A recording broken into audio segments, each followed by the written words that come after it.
Arizona Diamondbacks shortstop Ketel Marte throws his helmet down after striking out against the Washington Nationals during the first inning of a baseball game Saturday, May 12, 2018, in Phoenix. AP photo, Rusty Franklin, Phoenix. It was bound to happen at some point. That had happened 6 weeks into the season. The Arizona Diamondbacks should be proud of their accomplishment. Yet, at the same time, disappointed.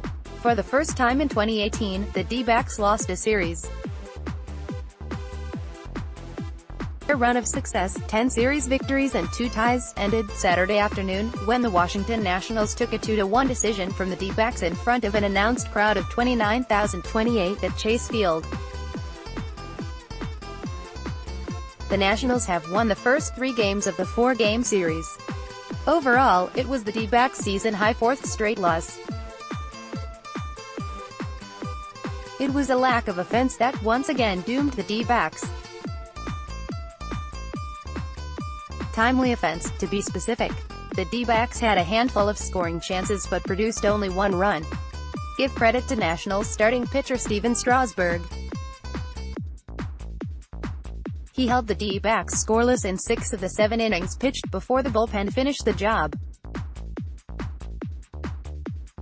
Strasburg, 5-3, won his 3rd start in a row, allowing 1 run on 5 hits with 1 walk and 9 strikeouts in 6.2 innings.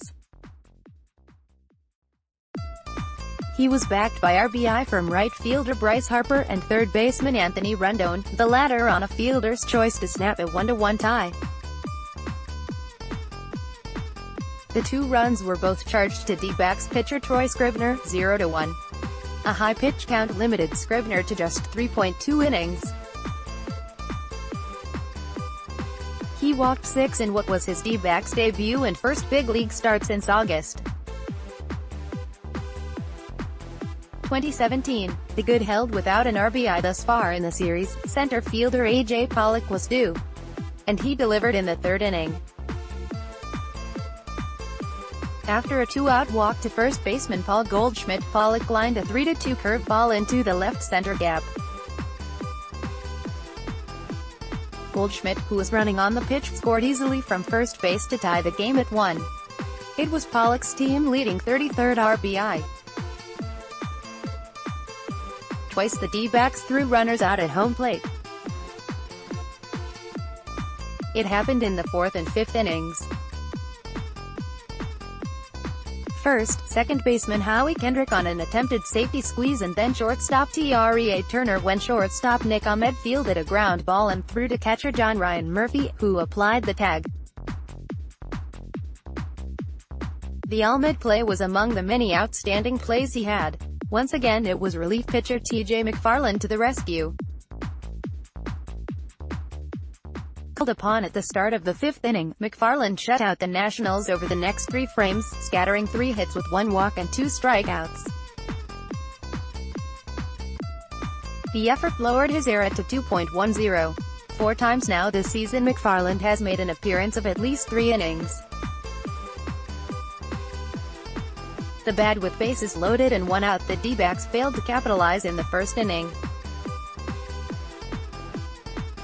Left fielder David Peralta and utility man Daniel Descalzo opened with back-to-back singles. Goldschmidt reached on a fielder's choice and Pollock was hit by a pitch.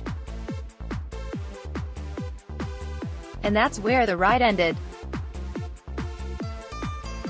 Right fielder Steven Souza Jr. flied out to shallow right field, while second baseman Ketel Marte struck out, swinging and missing on a curveball. For the 2nd straight game in the series, the Nationals scored first. In the 3rd inning, Harper followed Turner's leadoff single with a double into the right field corner.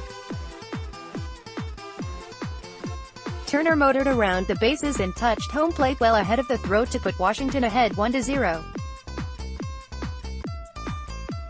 Harper hit in 0-2 changeup from Scribner for what was his team-leading 29th RBI. 5 of the first 9 outs Strasburg recorded were strikeouts, and they were all right in a row. From the final out of the first inning to the first out of the third inning, Marte, Ahmed, Murphy, Scribner and Peralta all walked back to the dugout without putting the ball in play. And with the exception of Murphy, who took a called third strike, failing to offer a fastball, all went down swinging. Stat of the game 0-for-8, the D-backs went hitless in 8 at-bats with runners in scoring position. They are now 1-for-18 in the series, he said. It's been a theme, there's no doubt about it, manager Torey Lovullo said, referring to the team's recent lack of offense. Sometimes good pitching can shut you down the way it has. We have a very offensive team that's loaded with potential to just explode at any time, and we'll wait for that moment to happen, noted Scribner. Threw a first-pitch strike to 12 of 21 batters faced, plus, he reached a 3-ball count 7 times. Peralta extended his hitting streak to 6 consecutive games, .346, 9 for 26, with his first inning single. Descalzo went 1 for 4 and is now batting .352, 18 for 51, with 8 walks over his last 19 games. Pollock went 1 for 3 with a hit by pitch and is now batting .321, 27 for 84, over his last 22 games. Souza Jr. earned his first career ejection, flinging the bat after a called third strike in the 8th inning. D-backs dropped to 6-2 in their last 8 home Saturday day games since 2007 and 26-21 all-time. D-backs last played a home Saturday day game back on June 22, 2013 against the Cincinnati Reds with a first pitch temperature of 85 degrees. The game was played with both the roof and panels closed. Up next, the series concludes with a pair of right-handers on the mound, Zach Godley and Jeremy Hellickson. They'll do battle on Sunday, May 13th. First pitch is scheduled for 5:05 with pre-game coverage beginning 35 minutes earlier on 98.7 FM, Arizona's sports station. Godley, 4-2, did not factor in the decision in his last outing at Los Angeles, and he has not won since beating the Nationals on April 27. For his career, Godley has done well against Washington, going 3-1 in 6 games including 4 starts. The 3 victories are the most he has against any single opponent, also Colorado. Meanwhile, Hellickson, 1-0, a former D-back, is coming off his first win. He shut out San Diego on 2 hits with no walks and 8 strikeouts in a season-best 6.2 innings. The effort ended a run of 4 straight no decisions. Hellickson, who spent the 2015 season in Arizona, has never beaten the D-backs in 5 career starts. Follow @CraigIsSports.